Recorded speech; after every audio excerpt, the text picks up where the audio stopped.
Hello, my name is Florin Mihai, and I'm an assistant professor in the TESOL department at the University of Central Florida. And today we have Dr. Jamal Abedi, who is a professor at the University of California at Davis, and a very well-known expert in the field of test accommodations for English language learners. Dr. Abedi is currently working on two research grants and projects. One of them deals with the formative assessment in math, and the other one deals with the evaluation of a writing program for English language learners. In addition to that, Dr. Abedi has been invited to serve on the advisory board in the United Kingdom, and I would like him to talk a little bit about that position. Yeah, first I wanted to thank you, Dr. Mihai, for this great opportunity to talk about issues concerning assessment and accommodations for English language learners. These issues are extremely important, and having the opportunity to talk about this is so important, so I appreciate it. Regarding the assessment and accommodation for English language learners, as you know, this is not only a state of Florida or the US, in fact, is international issue. There are many, many different countries are involved with this issue, including United Kingdom. They have national assessment, it's called OFQUAL, and they invited me to provide some advice on the assessment of English language learners and how to control for language factors, language issues, and issues concerning accommodations. So also Korea invited us to go over there and talk about English language proficiency assessment. Zanzibar, many different countries are involved and are concerned about these issues because many countries have non-native speakers of their language, including mostly non-native speakers of English. So these are issues for everyone. To give a general introduction to accommodation, my first question deals with general definitions of accommodation. In the current educational climate, standardized test scores have become one of the most emphasized tools in determining student achievement. ELLs are required to participate in large-scale assessments even when they have limited English proficiency in English. To address the issue of language proficiency, all states allow English language learners access to test accommodations. Could you define what test accommodations are? Accommodations are changes in tests, in the test instruction, test administration process, and also in the test itself, as long as these accommodations do not change the construct, the focal construct, the construct being measured. Accommodations provided to ELL students to level the playing field to make assessments more accessible to these students. And a distinction must be made between accommodations and modifications. Many states actually are aware of the difference between accommodation and modification. What is accommodation, what is modification? Accommodations are those that are offered to English language learners and help them with their language, English language proficiency, with the language involved in the assessment. But modifications are changes that may change the construct, may do beyond what is accommodation supposed to do. So many states are aware of, but the issue, the main problem is we don't know how to classify. What is the basis for classification accommodation in these types? How do we know that accommodations actually alters or changes the construct? We don't know. And I'm not sure how states actually divide them into two different categories based on what evidence. Is this research evidence or based on just personal judgment or expert opinion and so forth? So that's a major issue that we have to address.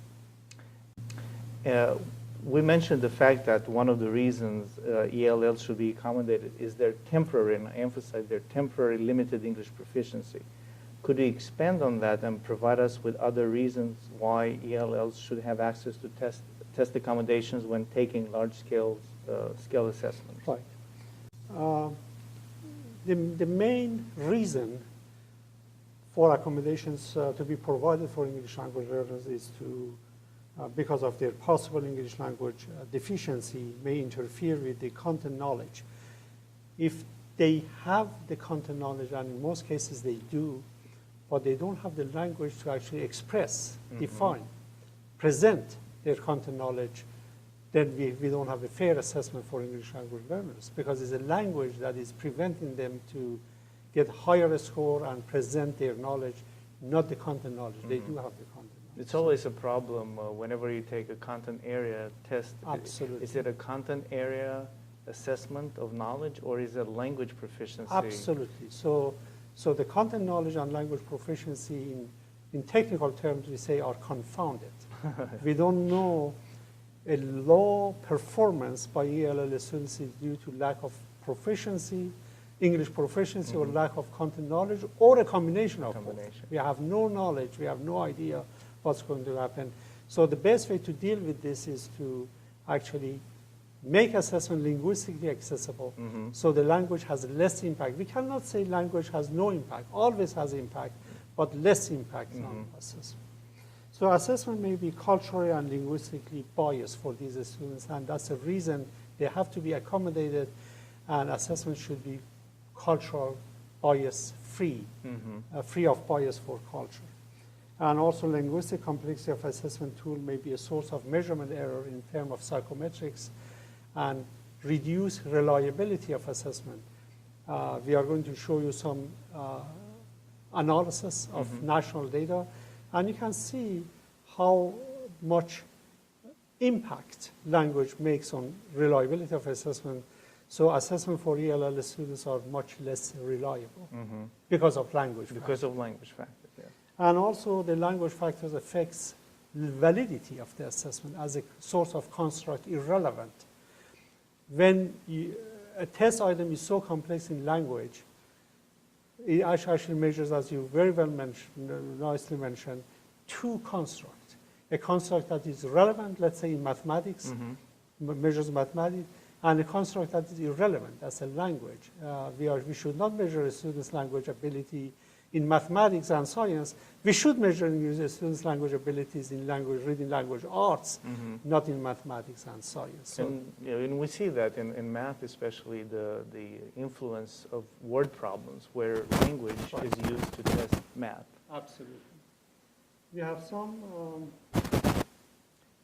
data here. I just wanted to read some of those data. In reading, in the test score for English language learners, this is obtained on a large number, so it's very reliable. The data we are presenting is cross-validated. In reading, the average score for English language learners was 24.0. For non-ELLs was 38. So about twice as the performance as English language learners. When we move to science, the average was 32 versus 47, less gap. And when we move to mathematics, the average was 45 versus 45, almost no. But I wanted to tell you, this average was obtained on math computation with no language involved. No language involved, yes. But we cannot imagine, I mean, we can, but in many of the cases, language is involved to some extent. But what we are trying to say is that to reduce language that is unnecessary to the content. There is some language that is needed for math problem solving, obviously, but the language that is unnecessary and makes it unnecessarily complex, reduce it. Reduce it. I have some information on gap between ELL and non-ELL. For reading, the gap is, performance gap is 20% versus 60%. In science, social sciences, 10% versus 40%. In math problem solving, 8% versus 25%. In math computation, 0% to 10%. So you can see the language presence is the obvious. language presence is obvious. The more language involved, the more gap between ELL and non-ELL students. Same thing with reliability gaps. And I just wanted to present some reliability coefficients. Let me just explain for the audience that explain what reliability is. We usually assess reliability with the computation and ranges between 0 to 1. 0 means no reliability, 1 means perfect reliability. And then usually a reliability of 0.8 or above is acceptable.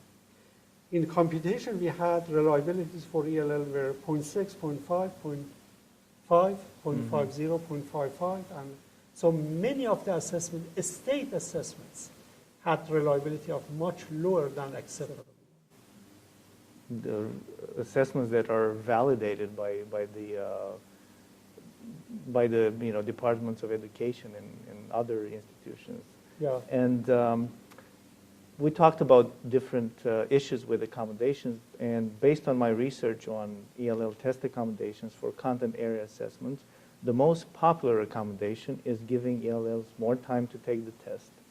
What are some other examples of allowed test accommodations? That's a great question, and that's the area that is really controversial and difficult. Based on the research done by Center of Equity and Excellence, University of George Washington University, there are 73 accommodations listed for English language learners. We did an analysis, and we found that 64% of them are not related for English language learners. 10% are remotely related, 11% are moderately related, and only 15% are related. I wanted to give you answer to your question, some of the accommodations that are used for English language learners, examples of those accommodations that are not relevant.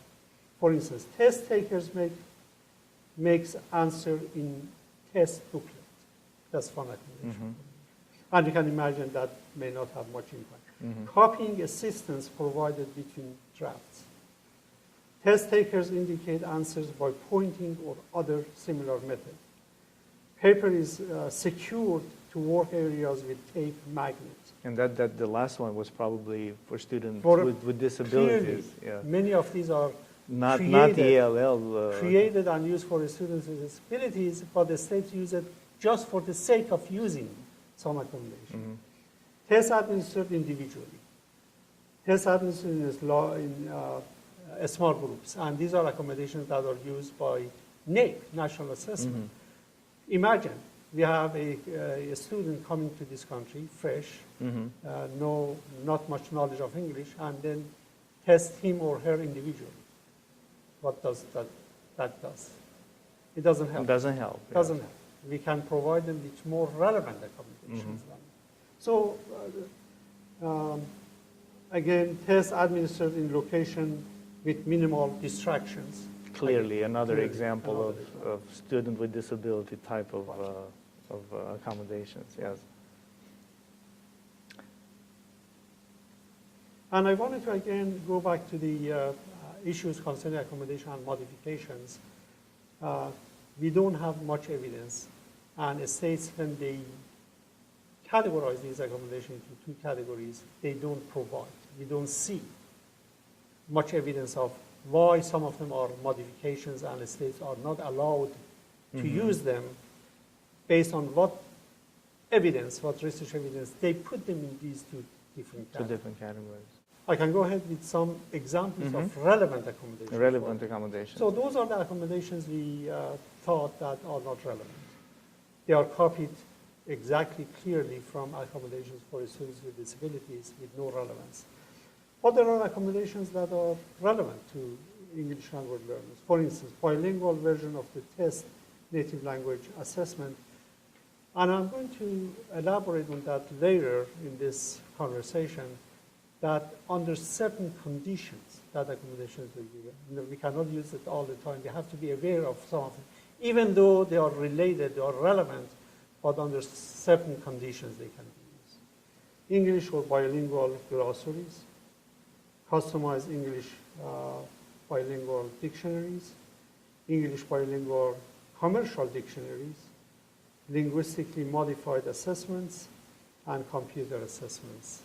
So these are examples, and we are going to elaborate more on each of these accommodations later. And each, if I see correctly, each of these accommodations are language related. They don't deal with the test administration. Absolutely. It's just addressing the issue of Absolutely. limited language Right. proficiency Right. of English language learners. Yeah. And as you know, one of the most commonly used accommodations is extension of testing time.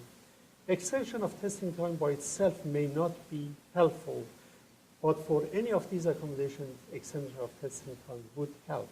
Because when you provide a dictionary, for instance, or glossary, then that might be information overload and might take more time. And if you wanted students to benefit, you have to give them more time to actually benefit from those accommodations, not within their standard time.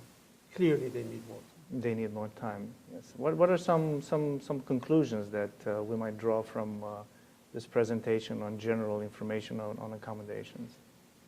There is not enough research to support many of the accommodations that are currently used in the nation and in the state. That's one. More research is needed. More research is needed, particularly on the effectiveness. We are going to discuss some of these issues and validity, whether accommodations that are used by states are safe to use.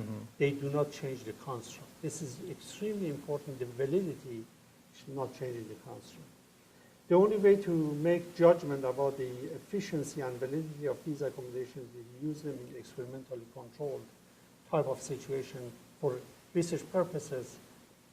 We cannot use existing data because existing data are not created for testing accommodations. We have to use them in research and find out about this. And then the results of the studies nationwide have provided support for some of the accommodations used for ELL students. Examples of research-supported accommodations are providing customized dictionary is a viable alternative to providing traditional dictionary, and I'm going to elaborate later in our conversation. The linguistic modification of test items that reduce unnecessary linguistic complexity is another valid accommodation for English language learners. And computer testing has a lot of potentials for English language learners. Especially with the new technology. Especially with the new technology, when it makes it much easier for you to present glossaries Glossaries, exactly. and dictionary, and at the same time control for content-related terms, because you don't want to provide unfair advantage. Unfair, yes. That was always the issue with accommodation. Are we giving ELLs an unfair edge or advantage when taking this accommodation? Absolutely.